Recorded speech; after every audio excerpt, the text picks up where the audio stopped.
Olá, bom dia, pessoal, bem-vindos. Muito obrigada pela audiência de vocês aqui com a gente mais uma vez nessa manhã. Muito bom contar com vocês, muitos aqui já mandando um bom dia dessa audiência, isso é muito bom. Muito obrigada. Sei que vocês estão aqui acompanhando conosco todas as manhãs, praticamente, esse grande desafio que é tocar essas áreas de segurança, privacidade, auditoria, risco, compliance, com tantos desafios, e é muito legal saber que a gente está conseguindo levar aí para vocês esses temas tão importantes de segurança e de privacidade e proteção. Hoje nós estamos reunindo líderes aqui também muito importantes, com muita experiência nessas áreas e trazendo um tema que eu acredito que seja um dos principais assuntos hoje nessa área de segurança. A gente vai falar do dado. A gente vai falar do dado, que hoje significa informação, que hoje significa conhecimento e que hoje significa negócios. Quem consegue hoje fazer negócios sem dado, sem informação e sem conhecimento? Ninguém. E na pandemia a gente viu que isso tudo acelerou muito, que isso tudo ganhou uma outra dimensão. Então, o dado, que já era muito importante nesse contexto digital, ele ganhou uma relevância ainda maior. E, claro, se ele se tornou, já era, e se tornou um bem ainda mais precioso e valoroso, ele realmente é muito cobiçado hoje, né?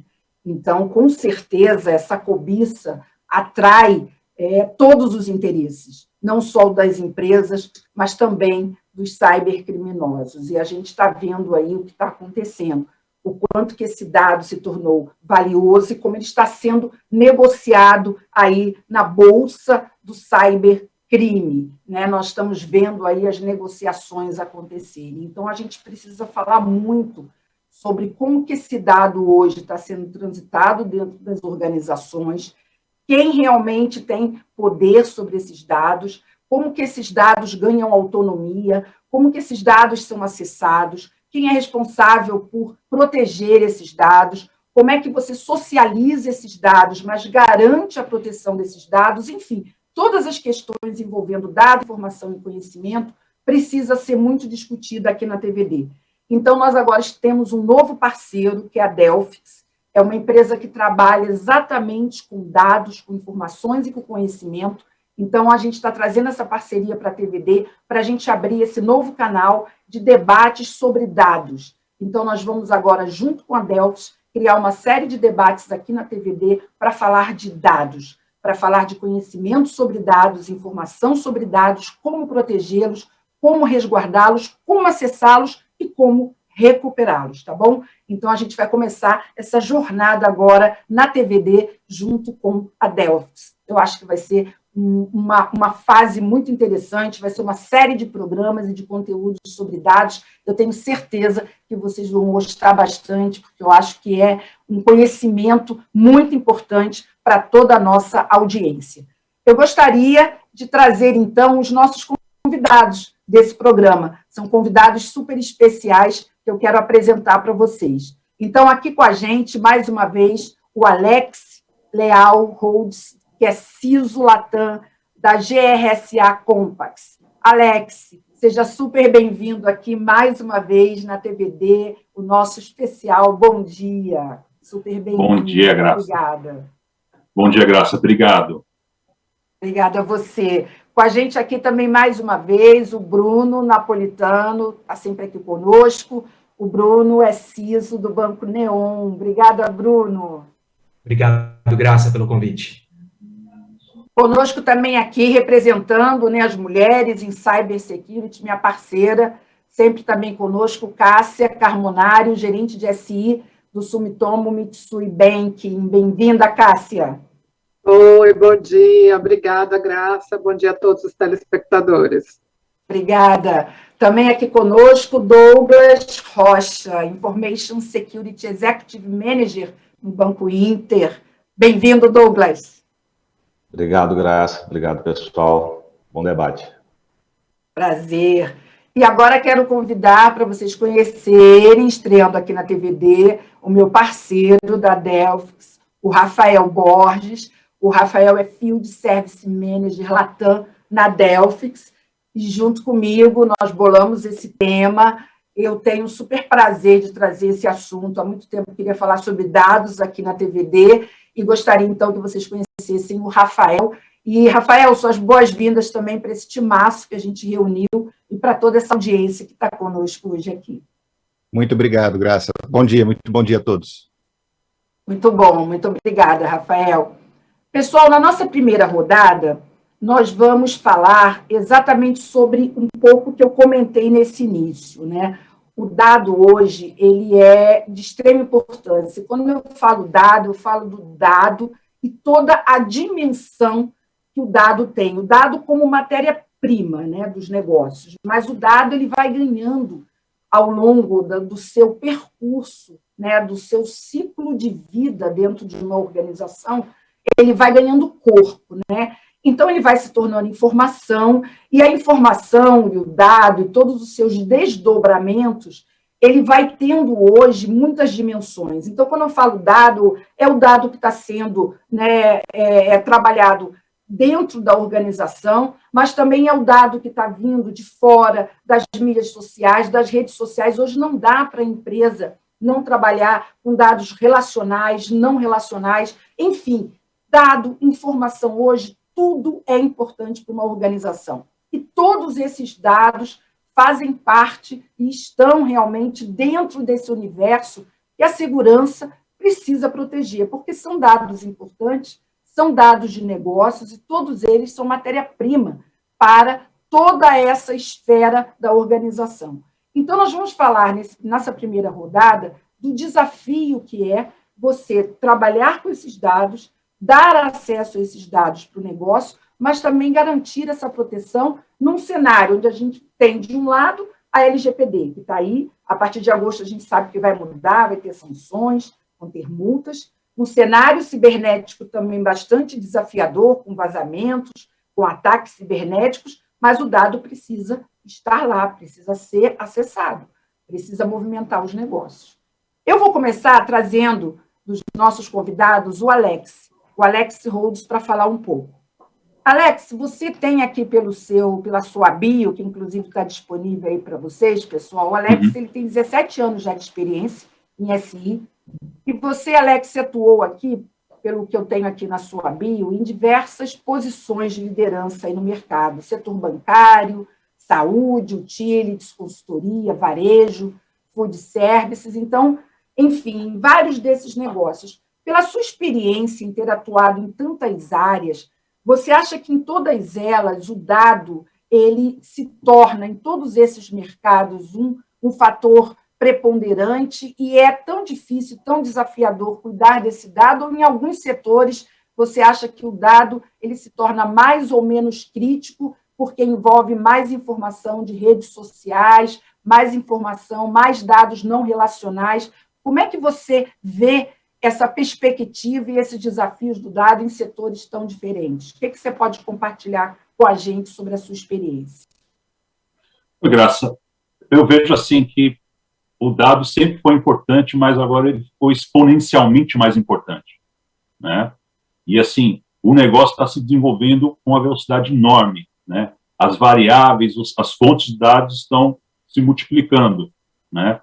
E foi se estruturando também a questão regulatória, né? Novas leis, novos regulamentos, e o nosso desafio como segurança da informação, como os líderes de segurança da informação, é realmente estar na velocidade do negócio. Não vai deixar de acontecer o negócio. Não vai deixar de acontecer o negócio. Então, ao mesmo tempo, a gente tem que corrigir uma situação que já vem acontecendo, né, do uso do dado, muitas vezes, sem controle, e a gente, ao mesmo tempo que protege, a gente tem que colocar dentro da empresa, dentro da cultura da empresa, para começar a pensar no futuro como vai colocar a segurança da informação fazer parte, né? Está entremeado, né, dentro da cultura da empresa, o pensamento de security by design, né? Esse é um desafio muito grande. A maioria das empresas ainda está no começo desse desafio, tá? Então, o dado está muito mais rápido que a gente, o uso do dado está muito mais rápido que a gente ainda está num momento muito de estruturação, muito de início do que a gente precisa fazer. Então, o desafio é tremendo. Tem algumas empresas mais do que outras,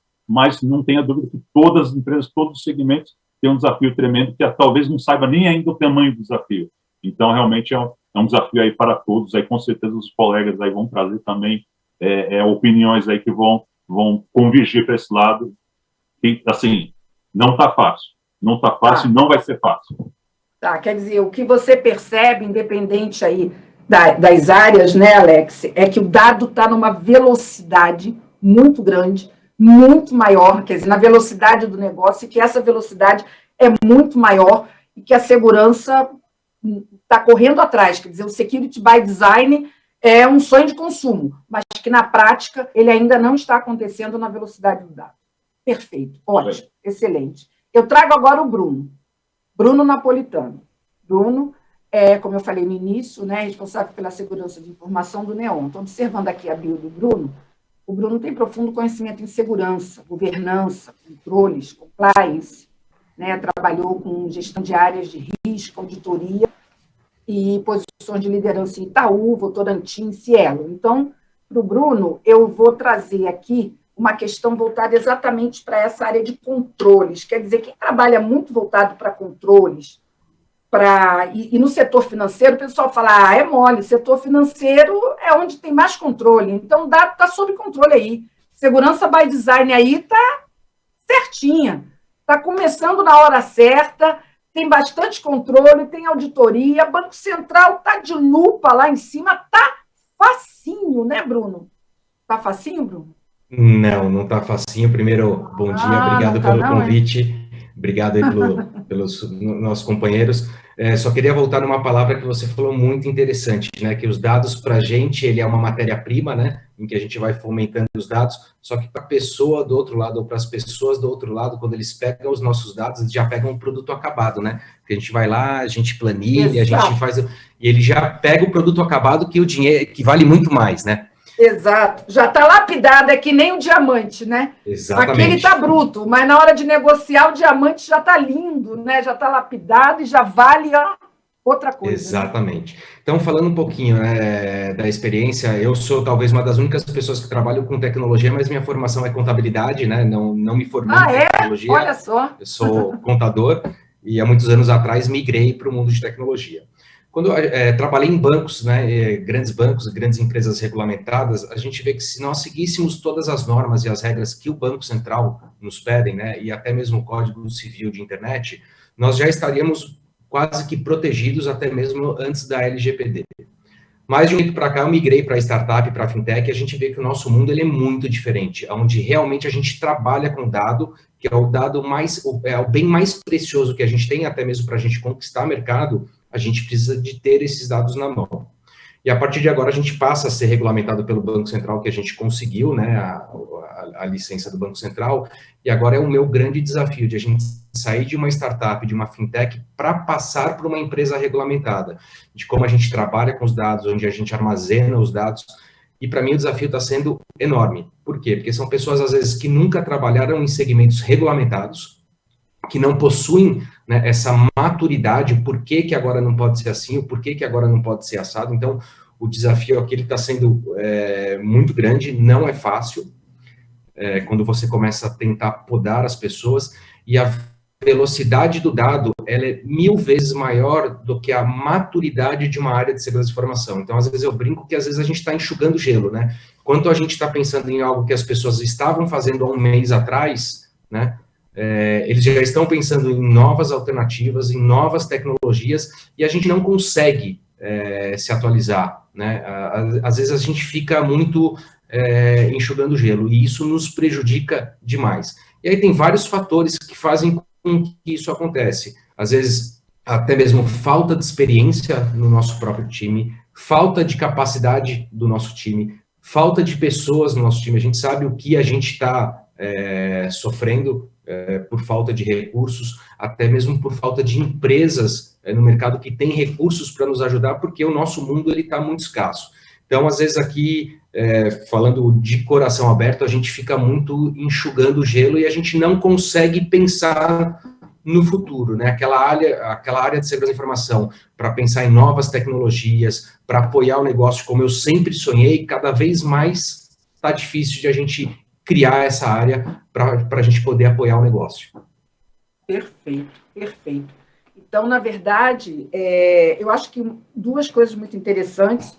O Bruno, ele corroborou o que o Alex falou, essa velocidade, né, Bruno, que o Alex já tinha colocado do dado, que é muito maior do que qualquer outra coisa, está me parecendo, e essa analogia de enxugar gelo, acho que é perfeita, e também a da matéria-prima, que você fez também com o diamante bruto, é muito legal, porque realmente, né, lá na ponta, quando ele chega, quando esse dado chega, já chega, como eu falei, né? E você muito brilhantemente exemplificou. Ele já chega valendo tudo isso, porque ele já está, né, com toda essa camada de lapidação. Então, realmente, né, e quem olha não vê toda essa, né, todo esse trabalho, né, de extrair, né, de fazer toda essa, né, toda essa lapidação, e aí realmente ele sai valendo muito, e não é fácil você garantir, né, a proteção dele quando ele tem todo esse valor.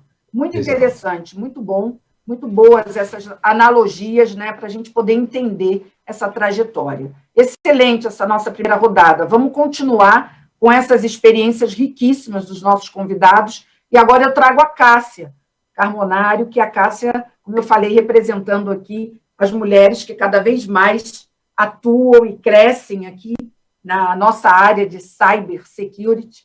A Cássia é gerente de segurança de informação no Sumitomo, mas não esteve só no setor de finanças. Inclusive, se vocês quiserem depois, podem acompanhar uma super entrevista que eu fiz com a Cássia, e a carreira da Cássia está lá no nosso canal no YouTube. A Cássia já passou pela Johnson, já passou pelo Carrefour, tem uma carreira brilhante aí no setor, já passou por várias empresas, e tem uma experiência grande também em outras áreas, não só de security. Então, Cássia, eu até fiz um pouco essa pergunta lá no início para o Alex, mas agora a nossa conversa já evoluiu um pouquinho mais, né? Então, eu queria justamente já perguntar para você, você concorda com essa questão da velocidade? Você acha que é realmente esse um ponto crítico nessa questão do dado, do acesso, da importância dele versus a questão da proteção? E também, se você acha que em algumas indústrias esse aspecto se torna mais crítico ainda, como o varejo, por exemplo, onde você atuou bastante. Queria ouvir você sobre isso. É verdade. Quando você estava comentando já no comecinho sobre os diferentes tipos de empresa, né? Como eu passei por indústria de saúde, eu lembro muito bem que é um universo que já estava acostumado a proteger dados, porque está muito relacionado à proteção de dados de saúde, mas não é a mesma coisa que a gente está vivendo hoje. A diferença de hoje, eu, por exemplo, passei pelo varejo, como você comentou, é que o dado está tão importante que estão muitas empresas estão criando uma área separada para a gestão de dados. É o famoso data management, às vezes contrata uma diretoria, cria uma área de gestão de dados. Então, você vê que tem projetos de gestão de dados, então, por exemplo, criação de MDM, né, sincronização de dados entre plataformas. Hoje a gente tem um desafio grande, por exemplo, de sincronizar dados com a cloud, às vezes está usando on-premises. Você vê que tudo isso está em voga hoje, né? Unificação, porque dependendo da empresa, ela tem bases de dados multiplicados, porque tem negócios, às vezes, processos complexos, e cada área tocando, né, o seu processo, e aí você tem um monte de dado, né, às vezes até repetido, né? Então, você vê como a importância disso, e você vê que tem empresas que estão elevando essa função para a diretoria, ela não fica mais no nível só operacional, ela já subiu para o nível estratégico, né?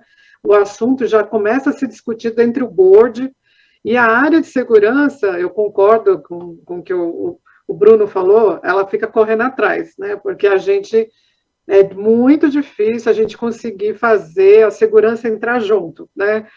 Às vezes a gente tem que entrar depois.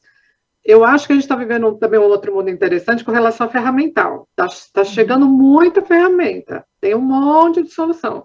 Mas, ao mesmo tempo, Graça, essas soluções demoram para ser implementadas. E, como o Bruno falou, não tem profissional.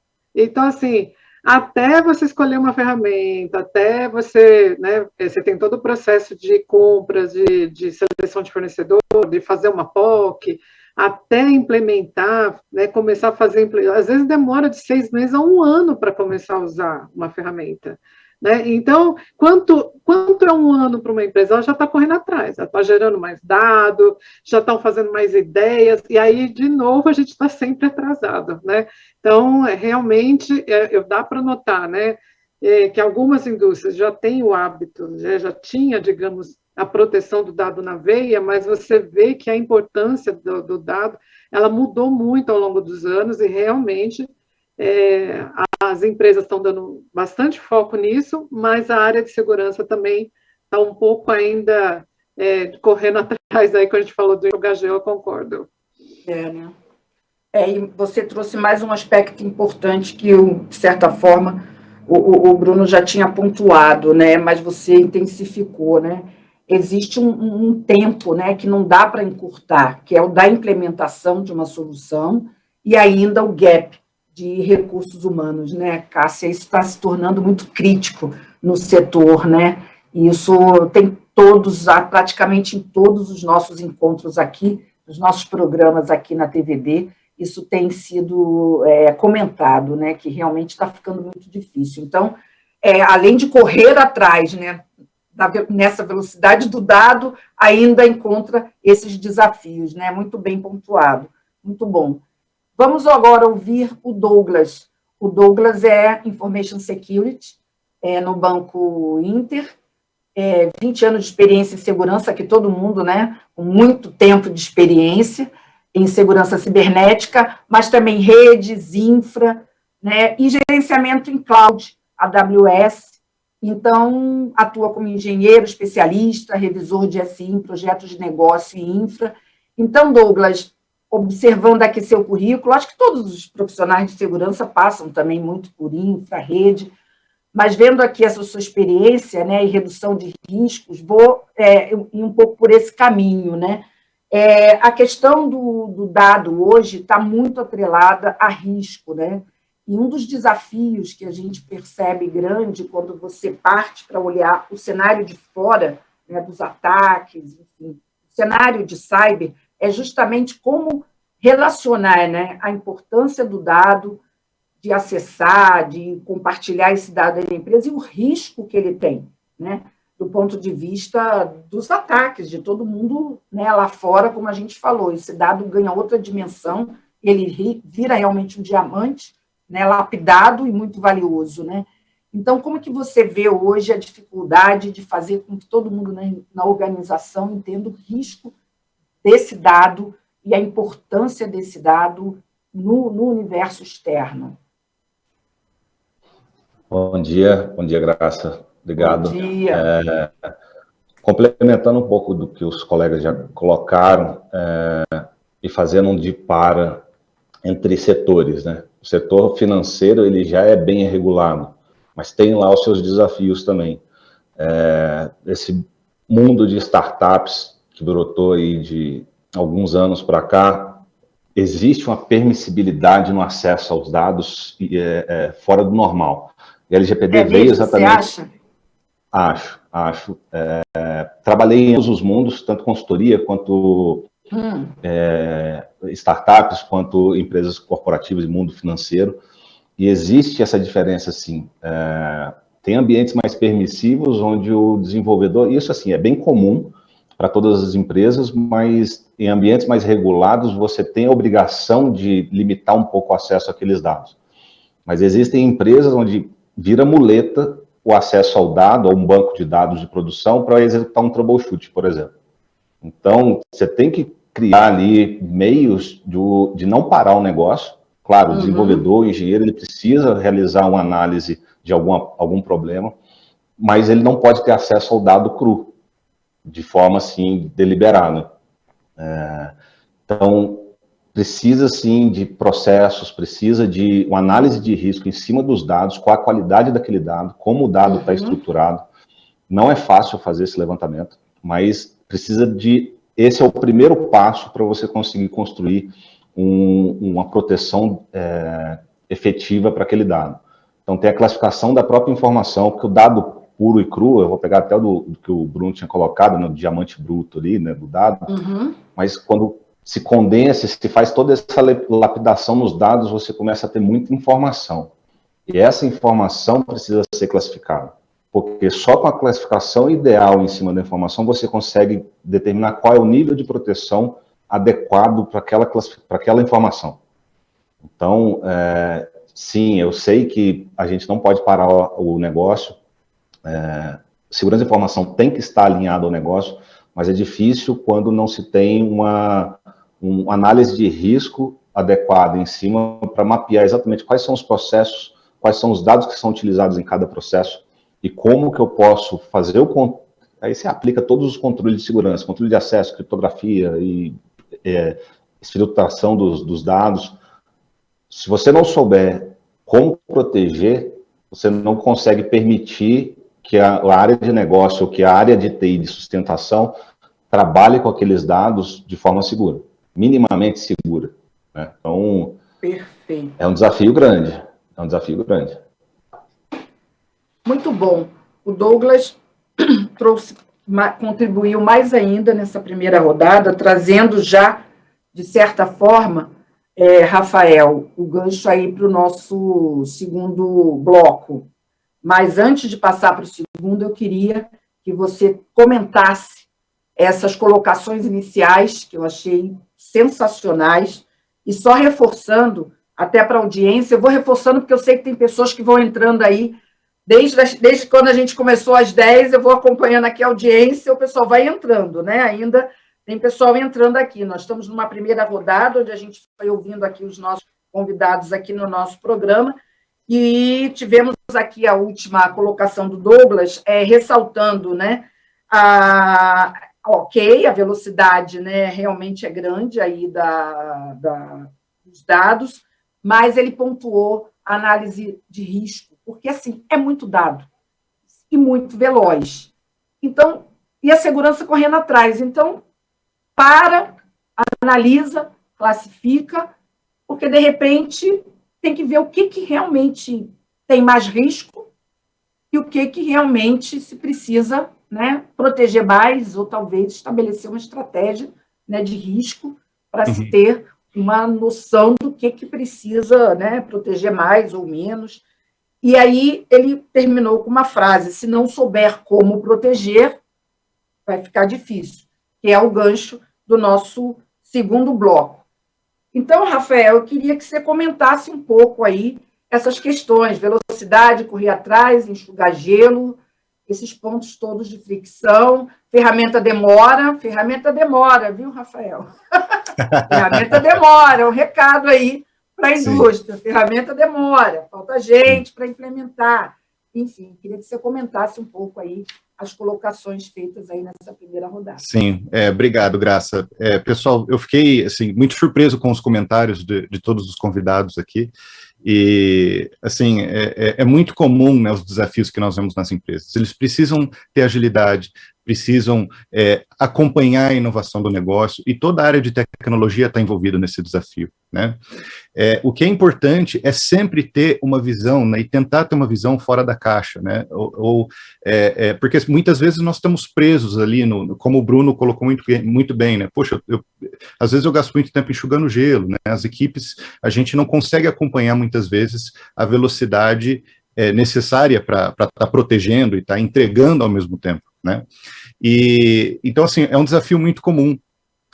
As plataformas, as ferramentas que estão sendo disponibilizadas são ótimas, né? Então tem várias opções para estar embutindo em processos, em procedimentos, mas é importante acompanhar a agilidade, né? Então as ferramentas precisam se integrar nesse ecossistema de necessidades e conseguir trazer esse nível de velocidade, né, e atender essa expectativa. Eu deixo, né, para encerrar o bloco, eu vou citar uma frase que foi muito feliz do meu colega da Delphix, Daniel Stolf, que ele fala que nós devemos tratar os dados como gado, e parar de tratar o dado como animal de estimação, né? Então, a gente precisa criar uma esteira, né, uma linha de produção de como trabalhar o dado e como fazer isso de uma forma segura e ágil ao mesmo tempo. Boa. Mas a gente está com bastante analogias aqui. Eu adoro as analogias, que eu acho que elas exemplificam bem o nosso dia a dia. Eu tenho aqui uma informação de que o Bruno gostaria de fazer uma colocação. Bruno, Isso. você? Isso, Boa. acho que só complementando o que o Douglas falou, né, das startups de mexerem com os dados Isso. livres. Ser mais permissivo, não foi? Acho que tem uma coisa assim. Boa. Se eu não me engano, há 1 ano e meio atrás, quando eu estava lá montando a Swap, eu acho que tem um parágrafo na LGPD que permite que as startups não façam aderência à LGPD. Espero que eu esteja errado e que eu tenha lido errado, tá? Mas eu acho que tinha alguma coisa lá na lei que falava que no D0 e tal, a startup ela não precisava estar aderente à LGPD. Se depois alguém puder me ajudar e dar uma olhadinha, eu gostaria de estar errado, tá?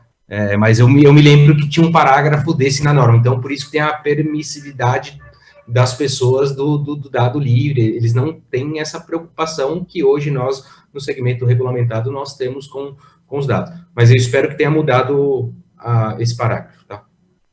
O que eu posso falar sobre isso, a última informação que eu tive numa entrevista com a autoridade é que 2 áreas vão ter uma legislação mais específica.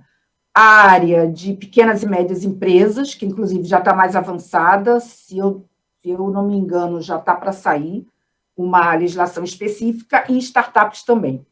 E a autoridade ela vai se dedicar a ter, assim, como se fosse uma sub-legislação, alguma coisa mais específica para essas 2 áreas. Você está correto, sim, Bruno, nesse sentido. Eu não tenho aqui os detalhes, e eu acho que até não foi detalhado ainda, mas, com certeza, vai haver, sim, um capítulo ou capítulos específicos para essas 2 áreas, com certeza. São áreas diferentes, né? Eu acho que, realmente, no contexto geral, precisa ter, eu acho que uma visão, ou precisa se dedicar um pouco mais a entender essas 2 áreas. Por quê? Porque vocês estão falando de velocidade, de inovação, e é uma área que tem isso na veia, né, no sangue, é uma velocidade muito grande, é uma inovação assim no DNA. Então, com certeza, é bem complexo esse processo quando a gente está falando de startups, com certeza.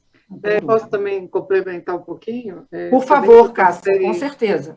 Também passei por empresa similar e eu lembro que a gente também usava muito o termo de que era uma ex-startup, porque startup mesmo, ela é bem pequenininha, está lá no comecinho, realmente não dá para seguir tanta regulação, mas depois de um tempo a empresa deixa de ser uma startup, porque ela nasceu como startup. Então, acho que isso também tem que ser considerado. Boa, ótimo. Pessoal, antes da gente passar para o segundo, eu estava aqui acompanhando a nossa audiência, e eu já vou trazer aqui algumas perguntas que têm a ver, deixa eu dar uma olhada no horário, acho que dá tempo sim. Bom, Marcos Oliveira está aqui acompanhando com a gente, bom dia a todos, espero que hoje consiga fazer perguntas aos participantes, já estou no meu 10º webinar, claro que vai conseguir, está no 10º, manda aí.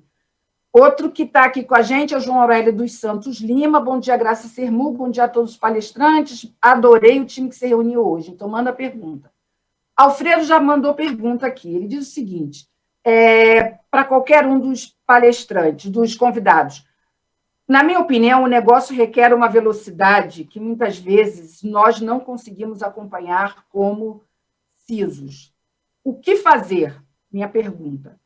Segurar o negócio, tentar segurar um pouquinho, ele coloca entre aspas o negócio, ou arriscar e estar sempre um passo atrás, admitir isso.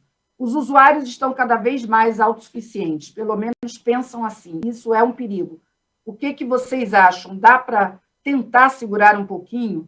Bem, eu jogo aqui para vocês o dilema do nosso companheiro aqui. Vocês acham que dá para a segurança, em alguns momentos, tentar não frear o negócio? Eu acho que isso não existe, mas dá para tentar, pelo menos, dizer assim, peraí, pessoal, vamos tentar ver se é possível ainda, mesmo que não esteja naquele modelo Security by Design, colocar mesmo com o projeto em andamento alguma coisa ali de security. O que vocês acham? Quem pode responder esse dilema aqui? Posso começar aqui? Opa, Não, Douglas, Cássia. pode, depois Cássia Pode ir, quer Cássia. falar também. Douglas, Tá bom. com você. Não, deixa a Cássia primeiro. Ah, por favor. ótimo, opa, olha aí que bom. Oh, Cássia, obrigada. Eu vou falar palavra com você. O que eu queria falar, assim, a área de segurança, ela sempre teve aquele carimbo de ser uma área chata, impositiva, que só fala não. Então, a gente tem que tomar muito cuidado, que a gente não pode impor para o negócio falar que ele não pode avançar, porque a área de segurança não deixa.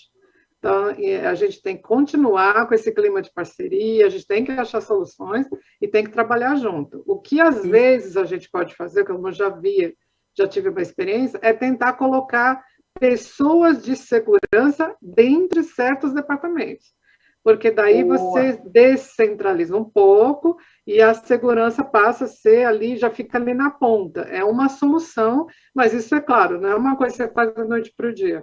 Vai vendo as necessidades e fala, bom, eu vou contratar então um especialista, vai ficar ali naquela área, e ele vai ser como se fosse um multiplicador ou a ponte, ele responde para a área de negócio e tem um dotted line para a área de segurança. É uma solução para tentar minimizar. Agora eu vou deixar o Douglas falar. Obrigada. Ótima dica, fica a dica aí da Obrigado, Cássia. Douglas, e depois o Rafael também pediu a palavra. Indo na linha do que a Cássia colocou, né? Segurança da informação antigamente era muito de barrar, né? Não pode, era não, era resposta default, não. Depois se analisava se poderia ou não ser aplicado. Mas segurança tem que ser, essa barreira já caiu por terra e segurança tem que estar alinhada ao negócio. Agora, sobre segurança deixar passar tudo, existem certos riscos que a segurança não é a tomadora de decisão, né, dentro de uma empresa. Ela tem que pegar todas as informações de um projeto, o que ela tiver, analisar todos os riscos, analisar todas as possibilidades, beleza, ela entra e determina ali qual é o plano de ação que talvez aquele projeto tenha que aplicar para poder entrar de forma mais segura. Mas, em certos momentos, vai haver um conflito, sim, entre o que o negócio precisa, por conta da velocidade do que ele precisa de colocar para o cliente, versus a segurança. Então, alguém tem que tomar a decisão sobre abrir mão ou não do risco. Né? Não, eu vou aceitar esse risco aí porque eu preciso lançar tal produto. Mas cabe à segurança reportar esse risco. Não é a segurança que vai tomar a decisão de fato. Só que em determinados riscos podem ser tão críticos que aí a discussão tem que subir para o board, de fato. Isso tem que estar exposto muito bem. O papel nosso como CISOs é expor muito bem, traduzir o risco que está sendo apontado por segurança para o negócio. Aquilo tem que se traduzir no risco financeiro. Só com essa tradução que a gente consegue até apoio do próprio board. Pessoal, excelente dica. Além da dica da Cássia, coloque alguém de segurança fazendo parte desse processo. Mais uma dica excelente do Douglas. Traduza o risco. Não cruza o braço. Não posso fazer nada, não posso barrar, então vou cruzar os braços. Não. Seja um agente. Traduza o risco. Leve esse risco e faça com que outros também tenham essa noção e compartilhe esse risco. Porque não é uma decisão da segurança, mas a segurança tem que ser um agente. Ela tem que levar esse risco e, de alguma forma, fazer com que esse risco seja escalado. Ele tem que ser escalado de alguma forma. E aí a decisão não é nem da segurança, nem do negócio. A decisão tem que ser lá em cima do board. Excelente, gente. Rafael, sua contribuição. Sim, eu vou só complementar, né, que os comentários da Cássia e do Douglas foram muito felizes. Complementar que o papel de segurança, ele é muito estratégico e muitas empresas já estão adotando esse tipo de estratégia, como a Cássia mencionou, né, deixando a equipe de segurança trabalhando mais no papel de prevenção do que reação, né, não vai esperar a coisa acontecer. E essa mudança de chave é muito estratégica, muitas empresas ainda estão muito focadas na reação, na espera acontecer para estar efetivamente tratando em cima do problema, né? Então, quando é esse o caso, é importante, às vezes, dividir a equipe ou criar uma sala de brainstorming, né, com reuniões semanais, para estarem analisando cenários de prevenção, né? Seja cultural, né, uma mudança que eu tenho certeza que vai ter que ser discutida em algum momento, mas também de processos e procedimentos. É aí que podem contar com ferramentais, né, e ferramentais como a Cássia disse, né, mais rápidos de serem implantados, né? O Delphix não demora para ser implantado. Então, contem com os ferramentais para estarem apoiando essas demandas e essas necessidades e desafios. Tá certo. Muito bom. Pessoal, a gente tem que avançar, né? Porque só falar do desafio, né? A galera já está começando a mandar perguntas aqui em relação à prevenção, que é o nosso segundo bloco, que é super importante a gente falar um pouco mais sobre isso. Por quê? Porque a gente está acompanhando aí 2 cenários muito preocupantes, né? Um deles é um cenário, um calendário, é um cronograma Brasil, né? Inevitável. Já demorou até, né? O Brasil está enquadrado aí num cenário de privacidade e proteção de dados que é mundial, né? E esse cenário já estava previsto, e a partir de agosto a gente sabe como é que isso vai acontecer. Muitos têm me perguntado aqui na TVD se a partir de agosto a autoridade vai começar a sair multando a torta e a direita e tal. A autoridade já falou várias vezes que não é e não tem esse papel. Mas a gente sabe que no caso de um incidente, ela vai multar, mesmo que ela não esteja totalmente preparada para fazer isso como se fosse uma CET, como a gente tem brincado aqui. Mas, se houver um incidente, ela vai multar. Ao mesmo tempo, tem um outro cenário preocupante, que são os cenários que a gente tem acompanhado aí de grandes ataques, né, de ranço, que são ataques muito bem direcionados. Todo mundo tem falado que cada vez mais você precisa conhecer o seu inimigo, porque é isso que ele está fazendo do lado de lá. Ele está atacando, sabendo muito bem quem ele quer atacar e de que forma ele vai atacar e com quem ele vai atacar. Então, você do lado de cá tem que saber quem é o seu inimigo. Tem vários inimigos agora, eles se dividiram e cada um fica ali olhando e tem os inimigos da indústria, do varejo, inimigo de tal empresa, A, B ou C. Então, a coisa está indo um pouco por essa linha. Então, temos que nos preparar do lado de cá, nos proteger, entender um pouco melhor em que contexto cada empresa se insere para poder fazer, né, essa proteção. Então, nós temos aí 2 cenários para avaliar nesse modelo de proteção. Eu quero começar um pouquinho avaliando com o próprio Rafael. Rafael, você tinha comentado com a gente, acho que você tem aí, eu queria que você apresentasse um quadro, né, que mostra, que eu até tomei um certo susto, que está dentro do nosso contexto de dados, né, mas que mostra o quanto dos dados hoje estão fora daquilo que a gente vê, né? Sim, são os Graça. dados que você chama de produção. Explica para a nossa audiência, né, aquilo que você estava internamente nos explicando. Esses dados de não produção, né, que são os dados que não se vê, né? Exato, Graça. Esse é um ponto importante, né, e normalmente é uma surpresa para os nossos clientes e amigos, onde nós apresentamos temos a oportunidade de revisar esse tema, né. O que acontece é que muitas empresas veem o dado, né, e olham para o dado só com uma perspectiva de transacional, né, o que acontece no ambiente produtivo, e acaba deixando passar, ou tem, né, uma política mais permissiva para ambientes de projetos, né, esses ambientes que são usados para fazer o desenvolvimento, para realizar casos de teste, né, para tirar relatórios, por exemplo, que são os ambientes que nós chamamos de não produção, né. No entanto, normalmente, esse ambiente não produção, eles são múltiplas cópias do ambiente produtivo, tem um controle, né, muito menor do ponto de vista de segurança e, por incrível que pareça, é de onde sai a grande maioria dos vazamentos, né, não é através de ambientes produtivos. Então, os ambientes, eu quero chamar a atenção aqui que os ambientes não produção, eles são tão importantes, ou talvez até tanto quanto a produção. Então, assim, os ciclos de segurança, as preocupações que nós precisamos ter, não se aplicam só para ambientes produtivos, né, a produção, ele está em constante crescimento, né, e o controle, muitas vezes, ele é muito brando, né? Aí que é importante até alinhar com as técnicas e as mecânicas que a própria Lei Geral de Proteção de Dados nos recomenda, né, os mecanismos de proteção com anonimização, pseudonimização, e conseguir encaixar isso para trazer o máximo nível de proteção no menor tempo possível, né? Então, é importante manter essa distinção de ambientes e levar isso em conta quando está se fazendo a proteção. Não é só no ambiente produtivo, mas principalmente também nos ambientes não produtivos, onde há o maior risco. Perfeito. A gente, quando olha assim, fica um pouco, né, impactado com esse cenário.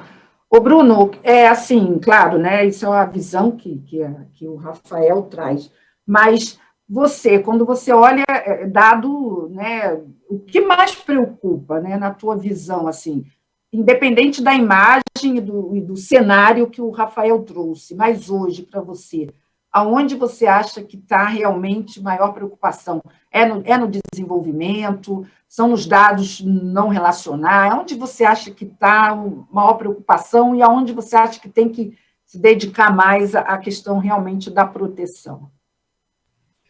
Bom, quais são as dores que eu sinto que hoje a gente sofre, talvez em todos os lugares que eu passei ou que os amigos trabalham?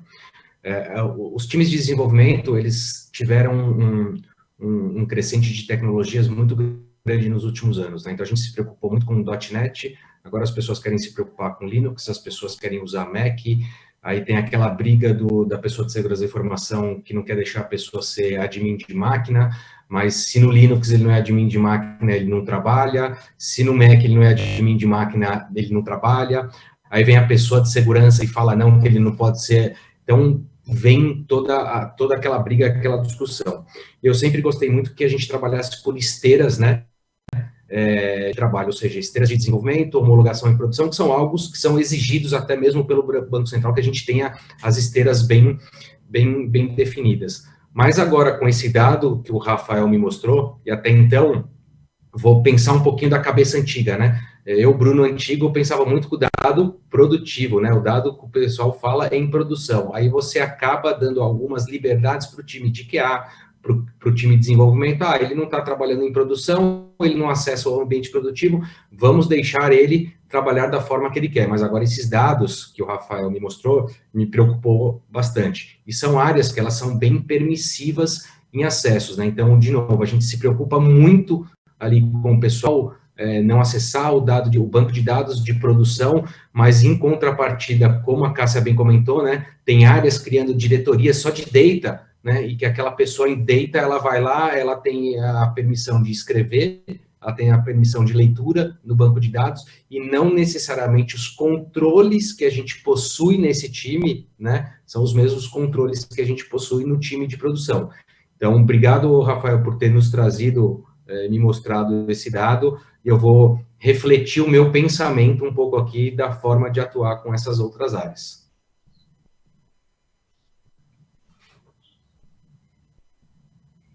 Me mutei aqui, porque os vizinhos, né, na pandemia, começam os barulhos aqui.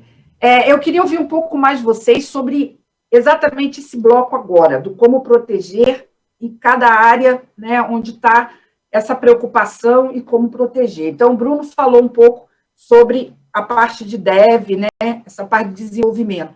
Vou cutucar um pouco vocês. Cássia, por exemplo, outra área que preocupa, esses dados na nuvem, em cloud, multiclouds, é outra área que tem que ter um olhar também de preocupação e de proteção? É outra área aí vulnerável também, na sua visão? Bastante, até porque, como o Cláudia tem um outro jeito de trabalhar, e se a gente for fazer em associação também com esse slide, as equipes de desenvolvimento vão criando container, vai lá fazendo... Está tudo lá, né? É isso que eu ia falar. E aí, quando você vai ver, tem um monte de ambiente que você nem tem ideia que está lá, né? Porque eles começam a multiplicar, é muito fácil. Puxa um ícone e vai lá para onde já criou um negocinho novo, né? Então, é super difícil manter controle, então, a parte de monitoramento é gigantesca. E aí, tem que usar suporte ferramental também. Então, algumas soluções de proteção, de configuração de máquina, alguns recursos de identificação, de criação de coisas novas na nuvem, criou um negocinho, já dá o pop-up, deixa eu entender por que criou, tal. Porque o Rafael comentou uma coisa interessante, é verdade, muitos dos vazamentos acontecem justamente nesses ambientes, porque, como o Bruno falou, a gente só entende, a gente acaba colocando um monte de controle no ambiente produtivo, mas a nuvem é muito fácil você criar outros, né, ambientes, né? E fora que tem um risco também de LGPD. Se a gente começar a falar sobre dados, assim, você põe todo um controle para garantir que o dado sensível, o dado privado seja protegido, não sei o quê, mas quando você vai ver, ele está multiplicado em outro ambiente, não está anonimizado, não está criptografado, né? O risco é gigantesco.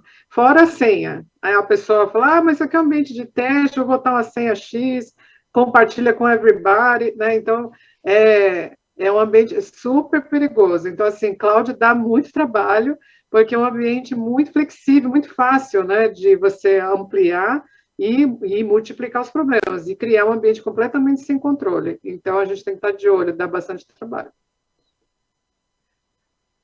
Douglas, para você, você estava falando bastante sobre risco, até comentou sobre essa questão de classificação, né? Uma das primeiras tarefas, né, que eu acompanhei das empresas nessa jornada de LGPD foi justamente, não, tem que classificar os dados. Eu vi que muitas empresas até patinaram nisso, porque é uma montanha de dados, né? É muito difícil fazer essa... Mas, assim, na tua visão, né, pelo que eu vi, você defendeu bastante isso. O quanto que você acha que é importante a segurança estar junto, né, com esses projetos de LGPD, e o quanto é importante mesmo essa classificação. Nessa etapa da proteção, a empresa que fez essa lição de casa, que conseguiu minimamente classificar, organizar, ter essa visão do risco um pouco mais clara, o quanto que isso vai ser importante nessa fase de proteção, já olhando aí os aspectos que foram levantados, né? Tanto em ambiente de desenvolvimento e em ambientes de multicloud, o quanto que isso vai ajudar no processo de proteção, você não perder de vista essa visão de risco e essa visão de classificação desses dados.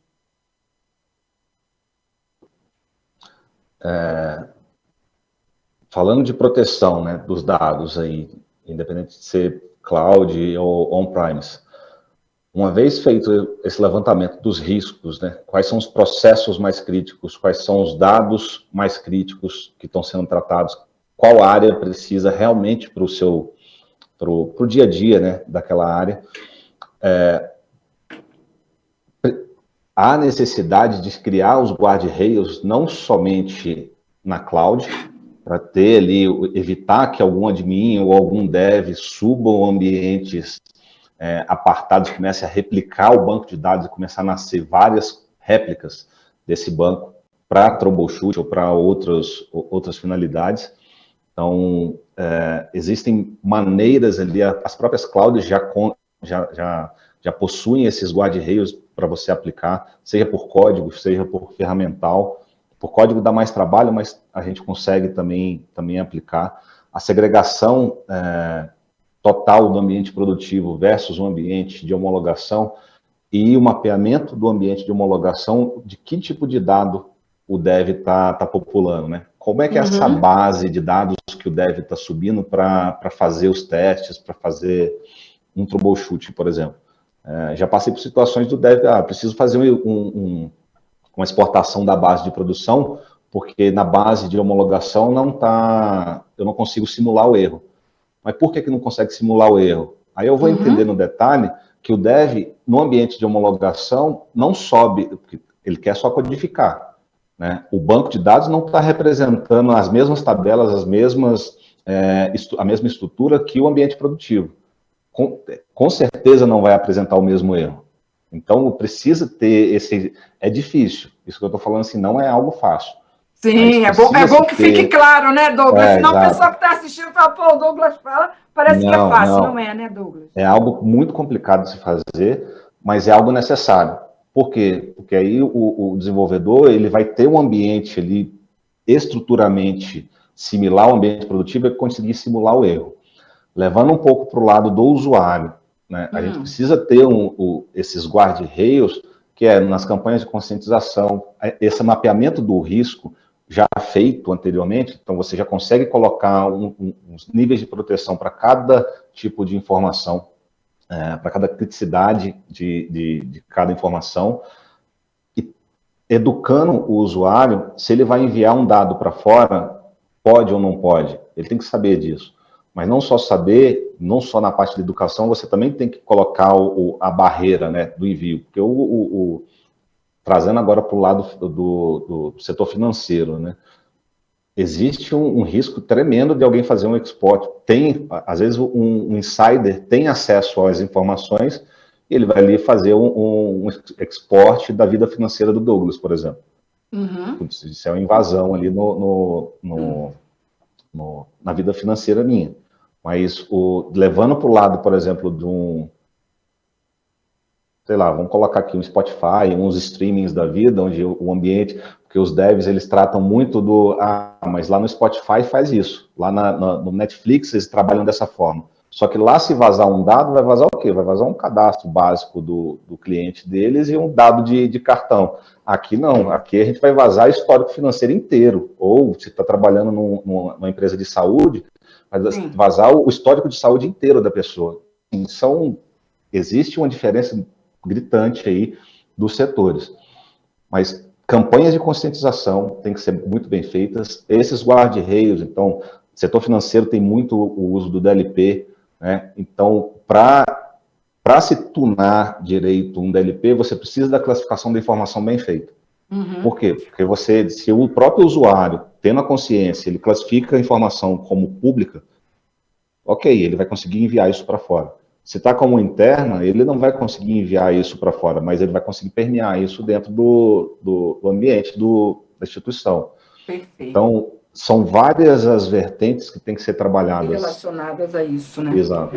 Graça, posso fazer um comentário rapidinho? Com certeza, com certeza. Acho que indo na linha que o Douglas falou, fantástico quando ele comparou Spotify e Netflix, que às vezes a gente traz cases de sucesso lá de fora, né? O modelo ágil de desenvolvimento que a Spotify desenvolveu, esse modelo, esse agile, tudo. O que o Spotify tem? Ele tem música.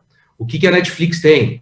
Tem filme, né? O que eu tenho? Nossa, eu tenho a saúde financeira, como o Douglas falou, de todos os nossos clientes, o histórico, né? Tenho problemas de sigilo bancário. Então, às vezes, quando eu pego um modelo de desenvolvimento de uma Spotify, de uma Netflix, eu quero colocar dentro de um banco, né? A gente tem um desafio enorme. Aí, às vezes, eu brinco até com as pessoas, falo, me traz um banco americano que fez esse modelo, que desenvolveu, que a gente aplica aqui, né? É simples assim. Então, quando a gente compara segmentos totalmente diferentes, a gente tem leis diferentes, a gente tem normas diferentes, procedimentos diferentes, né? Então, é muito complexo. E muito bom, Douglas, aí pela sua analogia, que é uma comparação fantástica aí. Eu achei também muito bom e muito bem pontuado, Bruno. A gente tem que ter aí, saber comparar certo, né? Abacaxi com banana fica um pouquinho complicado, né? É bom parar um pouco e entender que são áreas e negócios diferentes, né? E aí, de novo, né? A gente volta àquela questão do diamante, né? Depende do dado, né? Qual é o valor desse dado e em que segmento, né? De que segmento a gente está tratando, né? Muito bom. Eu tenho aqui, vou trazer de novo a audiência, estou acompanhando aqui nosso horário, a gente está no segundo bloco, tá, pessoal? Aqui agora a gente está falando sobre como proteger. Lá no primeiro, a gente falou daquele contexto de desafio, e agora a gente está falando um pouco mais de como fazer essa proteção e entendendo, né, esses contextos de desenvolvimento, de nuvem, de classificar o dado, de risco. E aí o Marlon, que está nos acompanhando aqui, traz uma pergunta que é a seguinte: uma das discussões importantes da segurança nessa questão se refere à anonimização dos dados, né, usados em desenvolvimento. Então, Rafael, nós na Justiça Federal criamos uma política de desenvolvimento de software que determina o uso de dados sanitizados. Como é que você, Rafael, está vendo isso? Os dados anonimizados, os pseudo-anonimizados, você que está acompanhando esse mercado, está achando que isso está ajudando ou está complicando muito a vida da segurança? Primeiro, assim, precisa ter uma distinção muito clara desses ambientes, estratégias de proteção, né? O que a gente quer fazer é trazer um nível de proteção, mas que não crie impactos no negócio, em qualquer que seja o uso ou como que está sendo o consumo desses dados, né? Então, é importante, primeiro, distinguir, né? Por exemplo, a produção é muito mais fácil, e talvez faça muito mais sentido, fazer proteções a nível de pseudonimização, né? Um call center, por exemplo, ele não precisa ver todo o CPF da pessoa, ele não precisa ver todas as informações, né? Pode ter algum tipo de informação ali limitada. Agora, para aquela parte de baixo do iceberg, nós conseguimos totalmente fazer a anonimização dos dados trabalhando com dados que sejam fictícios mais realistas, né? Então, assim, a gente consegue tratar o dado de uma forma que, se você tirar um relatório de BI numa base que foi, numa base produtiva versus uma base anonimizada, não pode dar diferente, né? Ou seja, os ciclos de teste, os ciclos de desenvolvimento, eles não podem ser impactados porque o dado seguro, porque o dado foi, né, protegido. E, ao mesmo tempo, né, você consegue ter a segurança, né, de ter o dado anonimizado, seguro, e até em repouso, né? Ou seja, você não precisa se preocupar com todas as camadas da aplicação, né? Ou seja, se o cara acessar o dado no disco, né, o dado está seguro. Você não precisa se preocupar nas camadas, né, de acesso entre esses dados. Falo isso especificamente para a parte não produtiva, né, mas é uma estratégia que a própria lei menciona que faz total sentido para trazer uma velocidade nos projetos. Alex, você acha essa questão de anonimizar dado ou não, para a segurança, isso é algo que está fazendo parte, está entrando nas discussões dos CISOs, ou isso é uma questão lá do DPO, da área de privacidade, não está chegando para os CISOs essa questão? Chega muito, Graça. Porque, assim, o DPO, pelo menos na empresa onde eu estou e outras empresas, é uma pessoa que tem um perfil mais jurídico, mais compliance. Então, ele naturalmente vem conversar com o CISO, vem conversar com a área de segurança. Como é que a gente vai fazer isso na prática? Como é que vai fazer isso do ponto de vista técnico, né? Uhum. Então, isso chega assim. Agora, uma coisa que foi falada aqui muito interessante é a questão dos segmentos, né? E o segmento do financeiro, eu vejo que tem uma maturidade muito maior comparando o segmento que eu atuo, né? Muitos projetos que eu fazia há 10, 11 anos atrás no segmento financeiro, eu estou fazendo agora no segmento de food service. Então, a gente ainda está num ponto ainda muito de inventariar os nossos dados, saber exatamente onde eles estão, né? O data discovery e tudo mais, de ter essa clareza do que a gente está falando, onde que estão as coisas. E aí tem uma outra coisa que eu gostaria de complementar, que não se falou diretamente aqui, mas tem tudo a ver, é que você tem que pensar que dentro de todo esse mix, toda essa complexidade, a gente tem que pensar nos dados que estão com os terceiros, né? O que os terceiros conseguem acessar, puxar, fazer acontecer dentro do nosso ambiente. Isso também é extremamente complexo. Claro, tem meios de fazer isso aí, mas é bem difícil. E, finalmente, eu vejo assim que a área de segurança da informação é a área que mais necessita de ferramentas de automatização, porque é totalmente assimétrico a quantidade de pessoas que você tem desenvolvendo ou a quantidade de pessoas que você tem defendendo os dados, né? Então, a nossa área tem bastante carência, e essa carência, ela maior ainda depende do segmento que você atua. Então, tem essa demanda para a gente muitas vezes ainda está trazendo as ferramentas para poder atender isso de uma maneira melhor. É um grande desafio.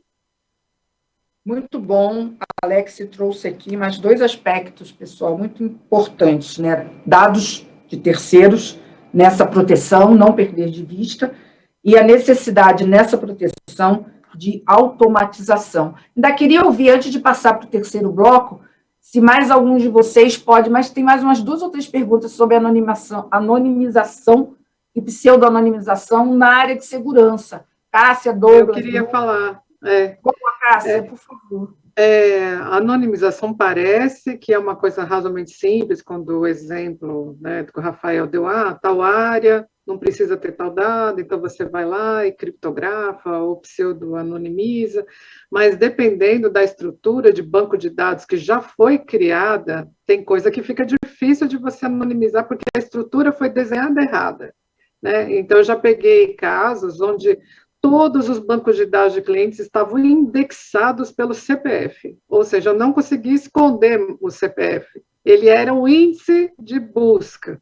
Então, foi desenhado errado, que a estrutura tinha que ter criado um outro índice, o CPF ser um dado daquele índice. Então, é outro desafio muito difícil. Então, aí entra a parte de data governance, porque teria que fazer projetos de redesenhar a estrutura de banco de dados. Então, assim, é um desafio muito grande, viu, Graça, fazer anonimização dependendo de como os dados estão gerenciados. Né?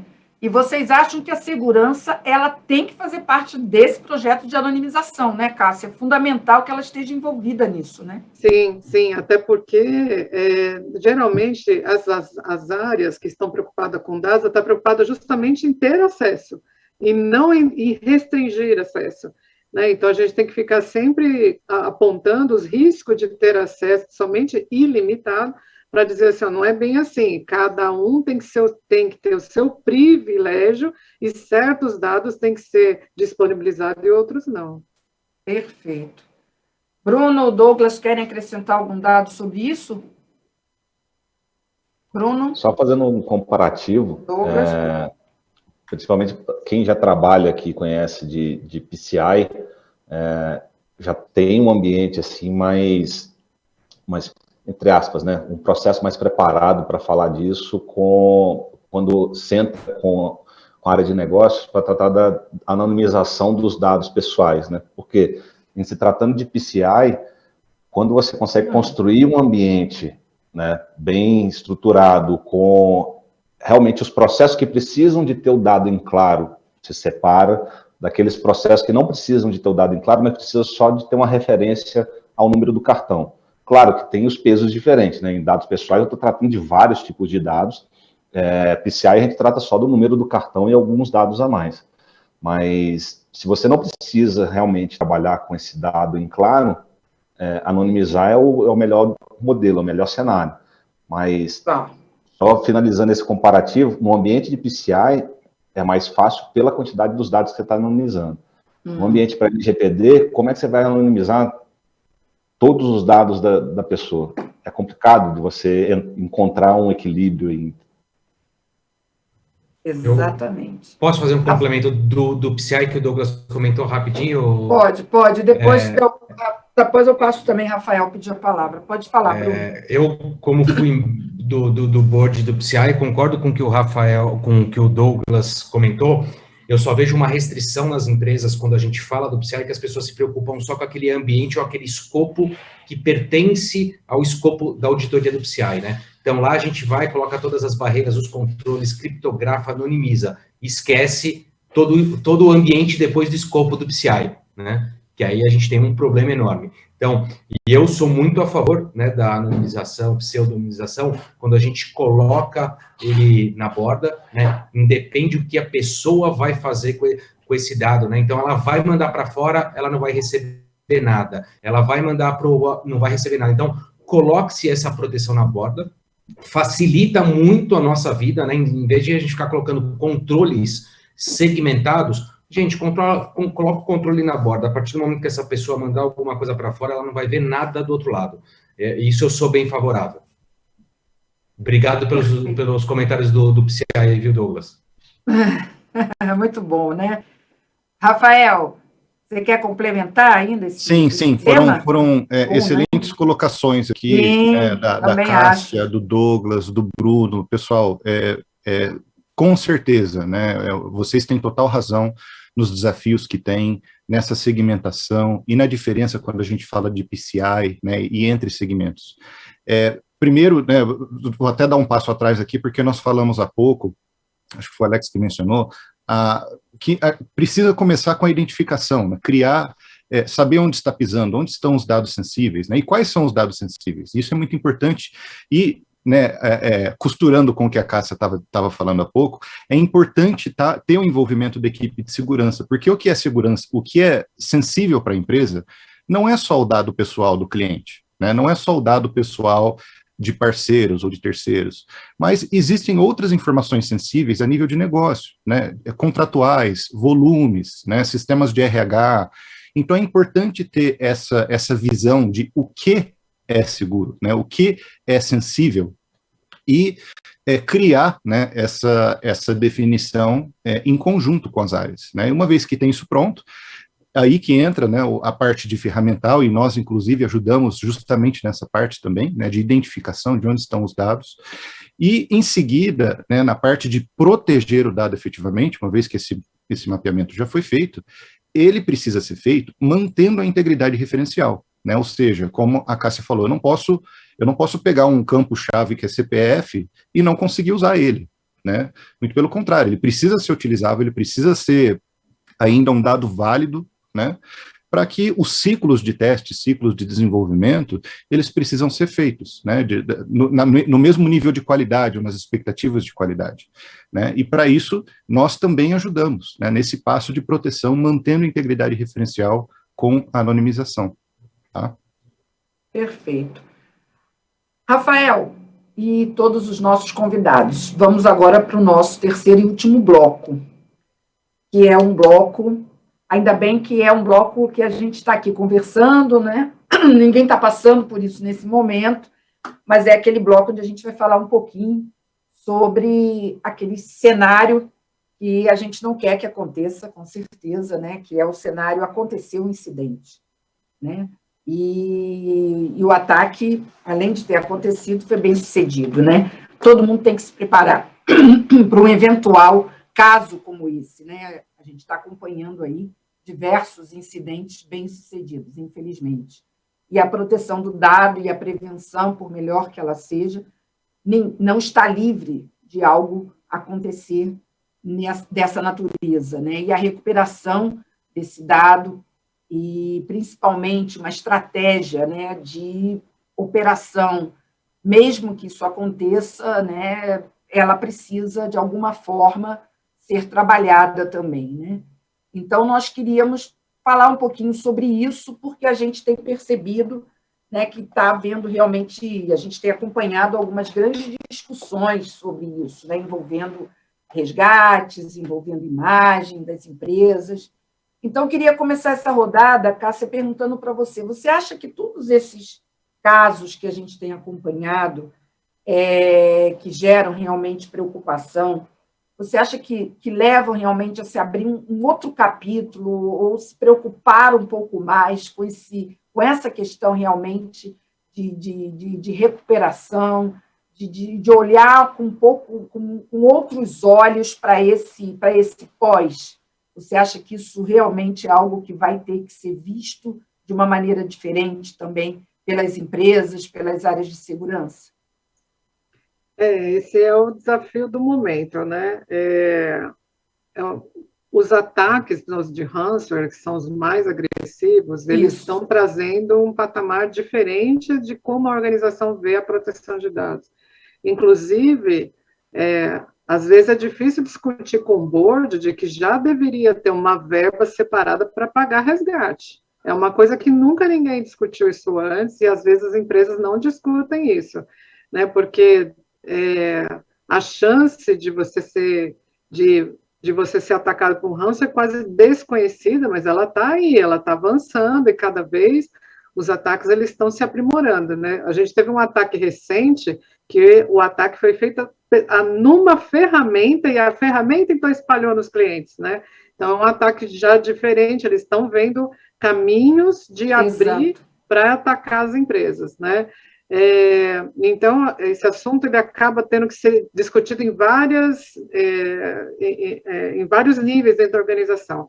Uma coisa é você usar outro tipo de ferramental que notifique rapidamente, por exemplo, modificação de arquivo inadequado, para você já ver se o ransomware já entrou na sua organização, já ser alertado. Tem que fazer muito exercício uma coisa que a gente nem estava tão habituado a fazer exercício de incidente, mas o ransomware é super importante fazer esse exercício, né, de como, se eu tiver o ransomware, o que eu vou fazer, né, como que a gente vai agir, porque são outros times da organização que você tem que envolver, não é só a segurança que atua, e o board tem que também estar ali já preparado, que dependendo da situação, se não tiver outra alternativa, não conseguir recuperar aquele dado, às vezes tem que pagar resgate. A gente está vendo várias empresas aí pagando resgate, né? E algumas delas resolveu isso de uma forma tranquila, mas, por exemplo, que empresa que tem criptomoedas na guardada? Né? Quase nenhuma, né? Então, não é hábito, às vezes, comprar criptomoeda. Então, assim, é um desafio bastante interessante, aí é um assunto novo, que sai um pouco até só do nível de segurança e expande para o restante da organização. Exato. O que você acha, Douglas? A gente está tratando realmente de um novo cenário onde precisa olhar, né, com um pouco mais de cuidado, rever, né, políticas, processos, tecnologias nesse capítulo de pós-vazamento, pós-ransomware, né? Acho que precisa agora parar e olhar isso com outros olhos, não? Sim, eu costumo dizer aqui até para o time e para alguns amigos, né, também na área de segurança, o processo de resposta a incidente tem que estar muito bem alinhado, muito bem montado e muito bem alinhado com o processo de continuidade de negócio. Porque você precisa saber exatamente e rápido em qual momento declarar aquilo um desastre e já acionar o seu plano de recuperação. Uhum.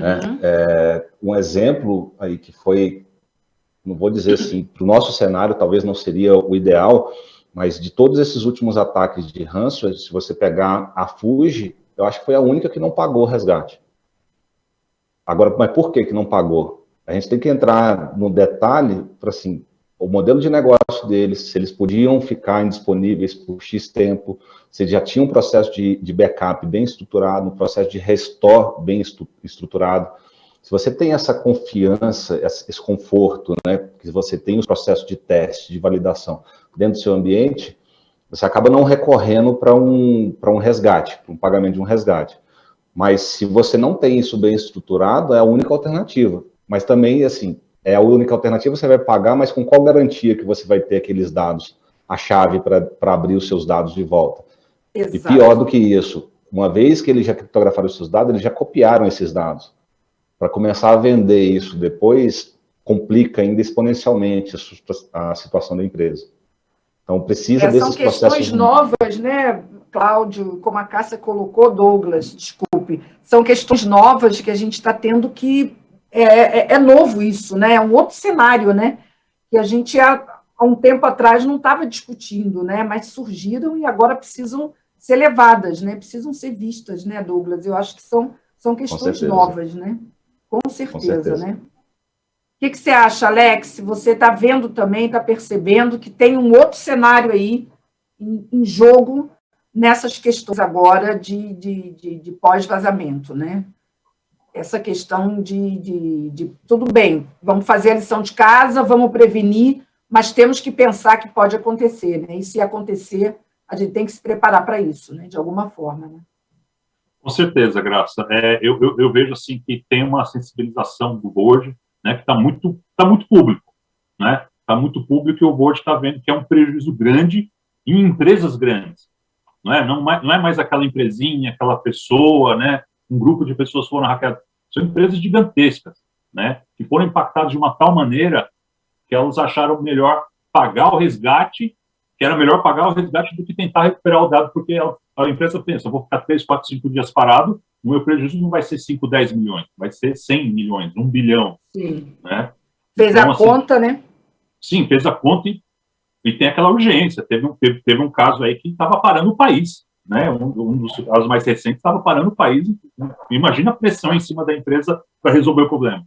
Né? Não quer saber, vou pensar. Não, resolve o problema. Né?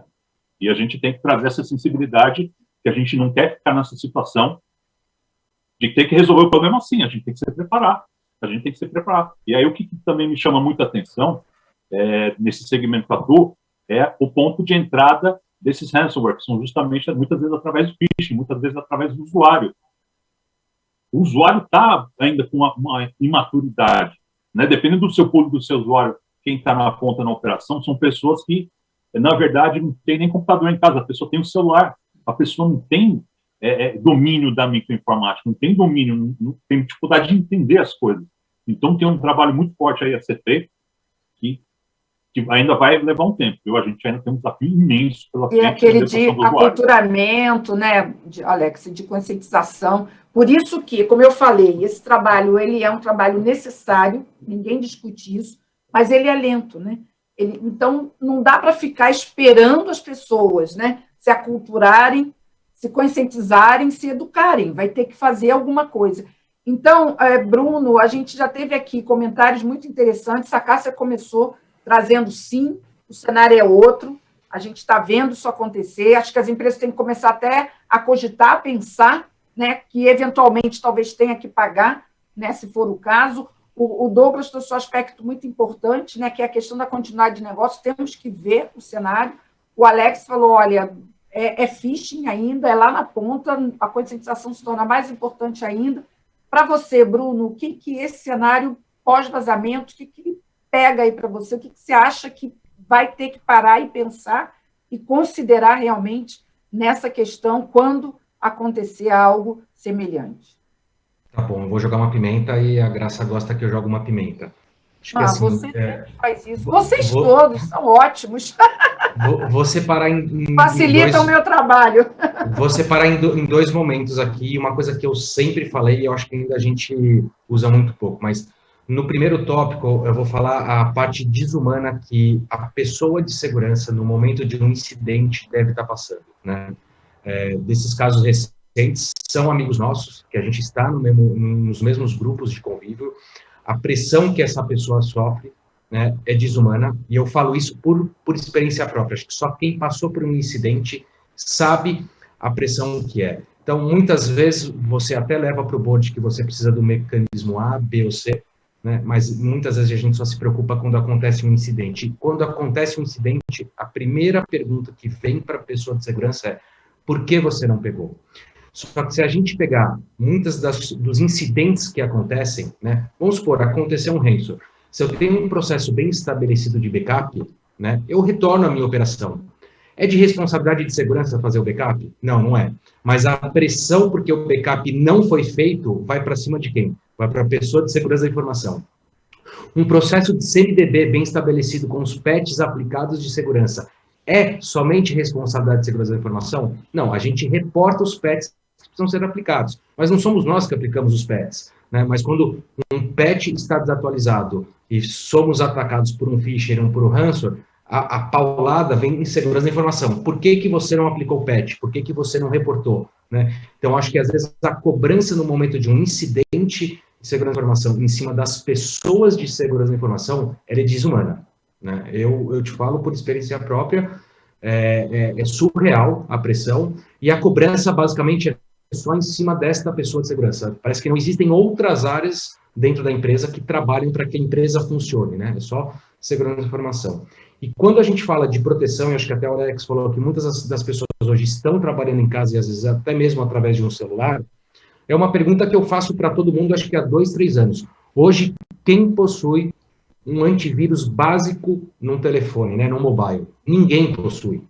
Né? Então, às vezes eu faço toda a proteção num desktop, faço toda a proteção num notebook, mas está o executivo trabalhando com um telefone sem os critérios de segurança, sem duplo fator de autenticação habilitado, sem pelo menos um antivírus básico para que possa nos trazer um mínimo de proteção. Então, eu acho que a responsabilidade, às vezes, não é só nossa, a responsabilidade é de todos. Tem a questão de conscientização. Somos um país latino, um país imaturo no conceito de conscientização. A gente acha que todo e-mail que a gente recebe é lindo, maravilhoso, eu vou clicar, é um cupom de desconto, ganhei dinheiro. Na verdade, ninguém dá dinheiro grátis, né? Até nós aqui de cashback, para eu te dar um cashback, você precisa gastar dinheiro. Se você não gastar dinheiro, eu não vou te dar um cashback. Então, acho que são vários fatores, mas acho que a cobrança em cima do ser humano de segurança da informação, ela é desumana. Olha, eu trago aqui a plateia com esse tema, tá? Aqui bombando. E o Anquises Moraes, que está com a gente aqui acompanhando, que bom, Anquises, do C6 Bank, diz o seguinte: o aspecto ético de pagar o resgate de ransomware. Ao fazer isso, a empresa está fomentando o crime. Além disso, vários países já falam em criminalizar o pagamento de resgate de ransomware. O que você acha, Rafael, dessa colocação aqui? E tem outras que eu vou trazer aqui da plateia. É um tema que precisa ser discutido. Vai pegar fogo aqui agora no final. Acho que a gente vai ter que fazer outra rodada só para discutir esse último tópico, hein? Vocês topam voltar aqui? Eu acho que vai, porque já tem umas 5 ou 6 perguntas aqui sobre isso. Sim, mas é um tema polêmico que precisa ser discutido com muito cuidado, né? A questão, o ideal é claro, né, não chegar nesse ponto, é trabalhar o máximo possível em cenários preventivos, e o que eu, pelo menos, faço pessoalmente, gosto de fazer, é ver os últimos vazamentos que acontecem, né, logo quando eles acontecem, procurar saber como que foi, como que aconteceu, né, e pensar, poxa, se isso acontecesse em um dos nossos clientes, né, como que eles conseguiriam se proteger? E já até de forma proativa já conversa, né, e fala, olha, se acontecesse isso aqui, né, a gente não ia conseguir um grau de proteção esperado, né, pelos clientes, até pelo board executivo de vocês, né. Então, é interessante estar sempre antenado nessas notícias, porque esses golpes, eles estão cada vez mais complexos, né, eles estão vindo de todos os lados. Né, a gente está falando de ransomware especificamente, mas se a gente, né, dá um zoom out nesse tema, ele nada mais é do que a continuidade do negócio, né? E assim, o ransomware, ele implica um grau de complexidade na continuidade do negócio, porque, afinal de contas, né, os dados eles ficam sequestrados ali, são criptografados, ou né, não se tem acesso a esses dados por alguma razão. Então, é uma discussão que precisa se ter, não só, né, em como tratar, em como se vai pagar ou não, né, essa discussão ética é muito importante, precisa ter em diversos níveis, né, nível governamental, nível das próprias empresas, e o foco, né, de onde nós queremos chegar, o show não pode parar, né, as empresas precisam continuar provendo seus serviços. Então, essa é o ponto focal da continuidade do negócio. Bruno, o Bruno precisa, aproveitando ainda a sua presença aqui, Bruno, só para reforçar o que você colocou, o Anquises complementou aqui, eu já passei por incidente, lá em meados dos anos 2000, o VP de tecnologia, que nunca tinha ido no data center, apareceu lá só para ficar questionando quando a rede iria voltar, acabou não ajudando, só apareceu para aumentar a pressão em cima do time de segurança. Então, só corroborando que realmente a responsabilidade sobre a segurança é grande, né, quando você tem um incidente e que realmente a pressão é muito grande sobre isso. Eu queria voltar um pouco mais sobre a Cássia. Cássia, eu queria que você falasse um pouquinho sobre essa questão da continuidade dos negócios, né? O quanto você acha que a empresa precisa, além da questão que você trouxe importante, de entrar na discussão o aspecto resgate ou não, o quanto a questão da continuidade dos negócios deve estar na pauta versus ransomware. Esse é um assunto que também é polêmico, dependendo dentro da organização, e às vezes a bola fica muito dividida, né? A área de Você acha que segurança tem que levar essa discussão? No final das contas, assim, tem organizações que a área de risco, a área de gestão de fraude, ela às vezes leva esse assunto mais abrangente, né? Mas muita organização acaba jogando esse chapéu mesmo para a área de segurança. E aí fica aquela confusão, porque certas áreas, por exemplo, controladoria, áreas de gestão de risco, não ficam olhando a parte de contingência. E, às vezes, o assunto não é um assunto totalmente técnico, né? É um assunto abrangente, que tem que ser discutido em toda a organização. Mas, por exemplo, hoje eu estou numa empresa onde esse assunto está no chapéu de segurança da informação, né? Então, eu já estou passando isso na pele, né? Então, todo o planejamento, toda a discussão, desenho de estratégia, os testes, relatórios para mandar para a matriz, fazer toda a gestão de teste, então, assim, acaba mesmo ficando sobrecarregando, né? E hoje eu tenho, onde eu estou, no banco, eu tenho responsabilidades absurdas agora, né? Por isso, quando o Bruno falou um pouco, que ele já deixou a gente, mas como falou um pouco da pressão, também tem uma pressão um pouco antes do incidente, né? A pressão ali, porque a gente cuida de segurança de informação, cuida de privacidade, cuida de gestão de risco e cuida de continuidade de negócio, né? Acaba abraçando muito.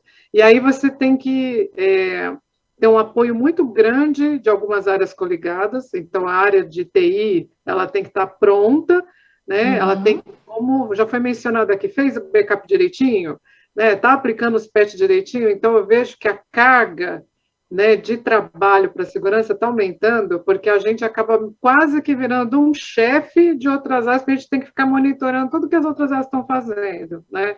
Então, eu não posso falar assim, olha, a responsabilidade de backup é do fulano. A gente tem que auditar esse fulano quase que constantemente, não dá para confiar, porque é aquilo que já foi comentado aqui, Se acontece um incidente, eles vão perguntar para a segurança, o que você fez, o que você não fez? Vai recair, como o Bruno colocou, né? Vai recair sobre segurança a cobrança, né? E a continuidade do negócio é a mesma coisa. Então, você tem que estar toda hora olhando e fazendo, quer dizer, toda a estratégia de implementação, mas depois tem que fazer um plano de monitoramento e auditoria constante, para garantir que aquilo lá realmente está no ar. E dependendo da ferramental que você usa, hoje tem ferramentas de backup bem mais modernas para conseguir recuperar rápido. Como que essa ferramenta vai ser implementada? É por outra área, a mesma coisa, né? A área de TI, a área de infraestrutura, operações, que vai implementar, mas como que você garante que está funcionando? Aí você tem que ficar sempre ali de olho, porque, então, a carga em cima de segurança é bem grande mesmo. E não tem como passar, né? Essa tem que abraçar, é o contrário, né?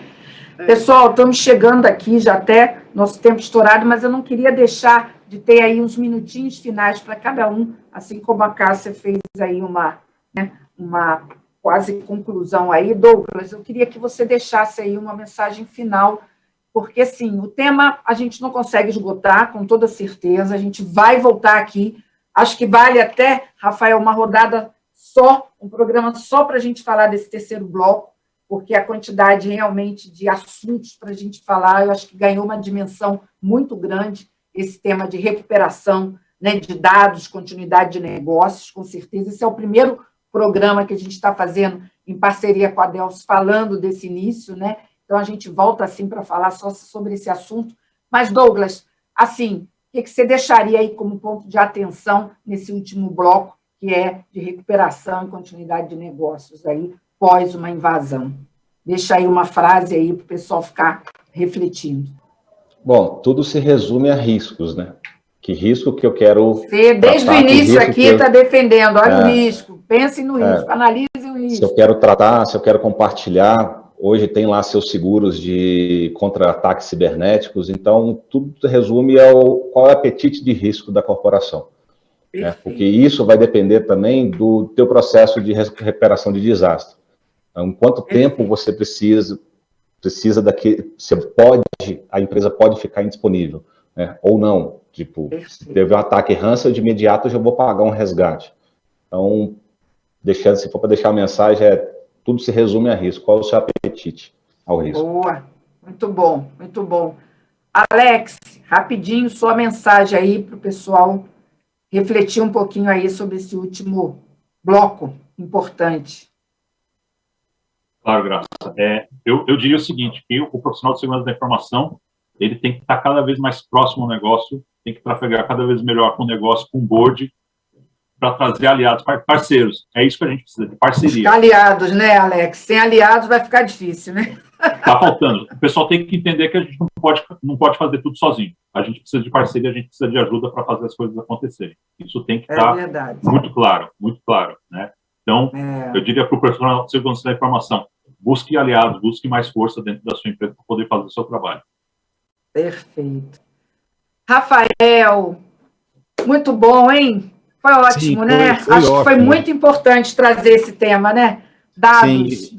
Com certeza. E eu queria primeiro começar agradecendo aqui o encerramento, a participação dos convidados, porque foram temas, assim, muito específicos, né, e atuais, especificamente nessa questão do ransomware, e que precisam ser discutidos, né. Ter uma mudança de paradigmas é desafiadora, mas ela vai melhorar, né, o ciclo de vida, até como né, os times de segurança dormem à noite, né. O que eu queria deixar como mensagem final contem conosco, né, o Delphix consegue apoiar com diversas desses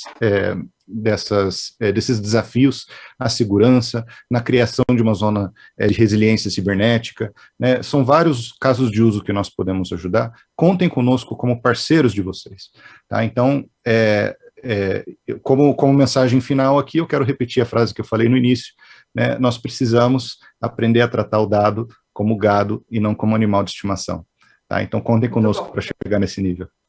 Muito bom. Pessoal, olha, foi excelente, eu adorei a presença de vocês. O Bruno precisou sair às 10h30, ali, cravadas. Eu avancei 5 minutinhos, mas a minha audiência aqui mostrou que valeu a pena, porque ninguém saiu.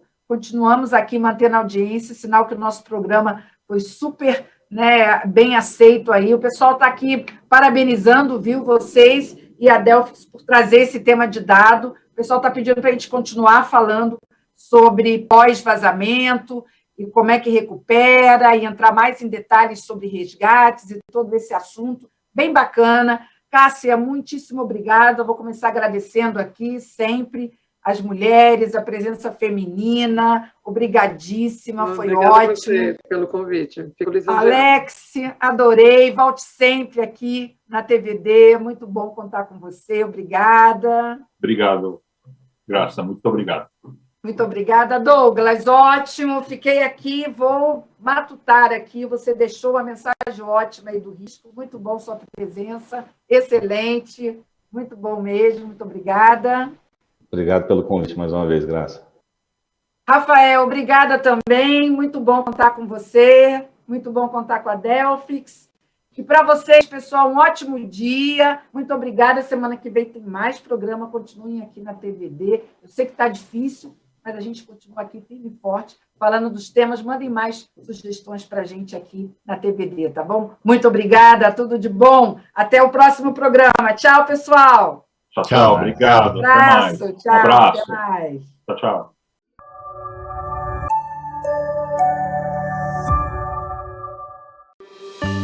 Enterprises around the world are innovating at breakneck speeds. From agile software development to digital transformation to business analytics to artificial intelligence, data is at the core of innovation. But data can also be your biggest barrier to achieving innovation goals. Managing large volumes of complex data sprawled across multiple clouds and heterogeneous systems can slow your innovation initiatives to a crawl. Delphix enables you to quickly and securely deliver virtualized data across the enterprise, whether on-premise or in the cloud. With Delphix, you have instant self-service access to personal data environments and control over refreshing to the latest data, and the ability to restore data to a specific point in time, as well as bookmark, rewind, and share data. Plus, Delphix protects sensitive information through masking of personal and confidential data to comply with data privacy standards and regulations. Software developers, testers, data scientists, analysts, and other data consumers now have accurate, current data for building next-generation products and services. Fast access to high-quality, secure data accelerates time to innovation while reducing data risk. Request a demo today.